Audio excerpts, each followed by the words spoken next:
Hello বন্ধুগণ, কেমন আছেন আপনারা? আশা করি সকলে ভালোই আছেন। আপনাদের জগৎ বিখ্যাত রাঁধুনি নতুন রেসিপি নিয়ে হাজির। বহুদিন পর নতুন রেসিপি নিয়ে আপনাদের সামনে আইছি। আমরা বাঙালিরা কিরকম খাদক, আমাদের খাদ্যাভ্যাস দেখলে বোঝা যায় আমরা বাঙালিরা কোনো কিছু ফেলে দেই না, সব কিছু চেটেপুটে খাই। আমরা যা পাই তাই খাই। দুনিয়াতে এত টেস্টি খাবার থাকতে আমরা পছন্দ করি এই যে কুক রেসিপি, যে খাবারগুলো রেডি করতে জাস্ট 1-2 এর ব্যাপার, আমরা তাই পছন্দ করি। সহজে তৈরি খাবারগুলোই বেশি পছন্দ করি, ঝামেলা টামেলা একদম পছন্দ করি না। তেমনি একটা রেসিপি শেয়ার করবো আপনাদের সাথে। এক তালকে আমরা 3 ভাবে খাই, কাঁচা খাই, পাকা খাই, ফেলে দিয়ে আবার খাই। কাঁচা থাকতে কচি কচি তালের শ্বাস, ওহ কি যে টেস্টি। আর পাকার পর বিভিন্ন রকমের রেসিপি ক্রিয়েট করা যায়। তালের ক্ষীর, বিভিন্ন ধরনের পিঠা। তালের সিজন আসলে তাল বড়া তো অনেকেই খাইছেন, কিন্তু পাকা তাল দিয়ে যে তাল পাকন বানানো যায়, এটা কি কখনো খেয়েছেন আপনারা? তাল পাকন বানানোর জন্য প্রথমে তালের গায়ে কালো চামড়া তুলে ফেলতে হবে। আমি সুন্দর করে ধুইয়া খোল চামড়া তুইলা তালগুলোরে পানি দিয়া চিপকে চাপকে সুন্দর করে খুঁটিমুটি করে তালের বডি সব তাল ছাড়া নেব। তালগুলোর আচ্ছা থেকে সানি করে তালের বডি পাল্পগুলো এড়িয়ে নিতে হবে। এভাবেই সব থেকে সহজে তালের পাল্পগুলো প্রস্তুত করা যায়। কিন্তু ইউটিউবে অনেক মডার্ন দিদিরা দেখি পানি না দিয়ে ডালা মাজা শুরু করে দেয়। এইভাবে অনেক এনার্জি লস হয়। সো ইজি হয়ে থাকতে কেন এত কষ্ট করবেন? আরে ভাই, মাস্তি সারা বেলা থাকতে কিসের এত টেনশন? মাস্তি করবেন আর রান্না করবেন, দেখবেন একদম অল্প সময় রান্না শেষ। তালে পাল্পগুলো এড়ানোর জন্য চলে আসলাম বাঁশের তৈরি চালনি নিয়ে। এই চালনি দিয়ে একটু এপিটোপিট করে ঘষা মাজা করলে রেডি হয়ে যাবে গা তালের পাল্প। এখন তো বর্তমানে কত মেশিন বাইর হয়েছে, কবে জানি দেখবো তাল তোলার জন্য চীনারা মেশিন আবিষ্কার করে ফেলেছে। চীনারা পারে না এমন কোনো কাজ নেই, তারা নকলের এক্সপার্ট। তারা নাকি নকল সূর্য, ডিম আর কত কিছু বানায় ফেলে। তারা তাল তোলা মেশিন বানাইয়া বোতলে করে তাল সাপ্লাই দিব, আর আমরা বাঙালিরা বসে বসে সহজে হাতের নাগালে রেডি তাল পাবো আর রেসিপি ক্রিয়েট করব।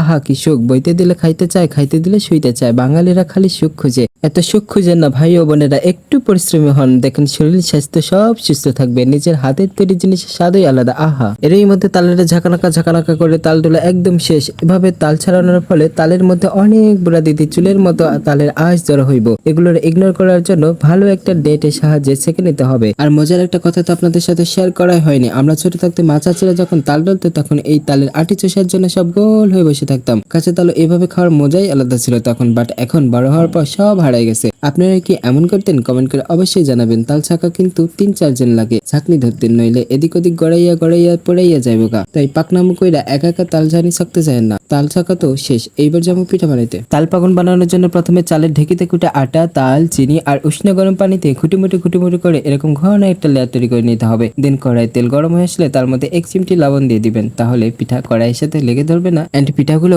ফুলকো হবে। তেল গরম হয়েছে কিনা দেখার জন্য প্রথমে একটা করে দিয়ে দেখলাম, আরে বাস, প্রথম পিঠা একদম তেলে বেগুনে জ্বলে উঠে ফুলকো হয়ে উঠেছে। বাসার পুষি ময়নাটাও পিঠা খাওয়ার জন্য সে কখন থেকে ওয়েট করছে। আর এইভাবে ভাজতে পিঠার হাঁড়িটা ভরে আসলো প্রায়। দেন খাওয়ার পালা। খাওয়া দাওয়া আর না দেখাই, দেখলে তো আপনাদের আবার খাইতে মন চাইবে, তখন কই থেকে দিমু। সো পিঠার হাঁড়িটা নিয়ে আজকে পালাই। সে পর্যন্ত সবাই ভালো থাকবেন এন্ড নেক্সট ভিডিওর জন্য ফলো দিবেন। Bye bye everyone and take care.